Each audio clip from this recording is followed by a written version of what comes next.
आपने कभी ऐसा मंदिर देखा है जहां भगवान की मूर्तियां अधूरी हैं फिर भी सबसे ज्यादा पूजी जाती है? ये कहानी है महान राजा इंद्रद्युम्न की, जिनका एक ही सपना था, भगवान के साक्षात दर्शन करना।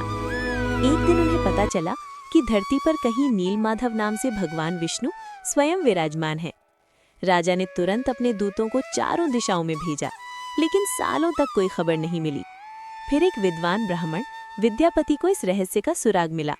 वो पहुंचे एक घने जंगल में, जहां आदिवासी राजा विश्ववसु गुप्त रूप से भगवान की पूजा करते थे। लेकिन रास्ता इतना गुप्त था कि कोई देख ही नहीं सकता था। तभी विद्यापति ने एक चाल चली।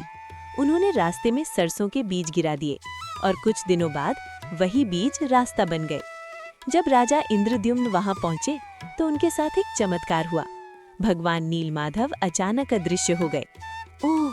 राजा दुखी हो गए, लेकिन तभी आकाशवाणी हुई, हे राजा, तुम पुरी में मेरा भव्य मंदिर बनाओ, मैं वहां नए रूप में प्रकट होऊंगा।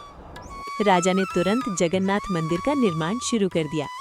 एक दिन समुद्र से एक दिव्य लकड़ी बहकर आई, जिससे भगवान की मूर्तियां बननी थी। तभी एक रहस्यमयी बूढ़ा कारीगर आया, जो असल में स्वयं विश्वकर्मा थे।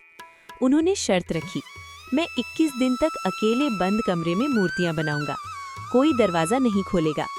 लेकिन 14 दिन बाद जब अंदर से कोई आवाज नहीं आई तो राजा से रहा नहीं गया। उन्होंने दरवाजा खोल दिया और जैसे ही दरवाजा खुला, कारीगर गायब हो गया। मूर्तियां अधूरी थीं, हाथ अधूरे, पैर अधूरे। लेकिन तभी आकाशवाणी हुई, हे राजा, यही मेरा सच्चा रूप है।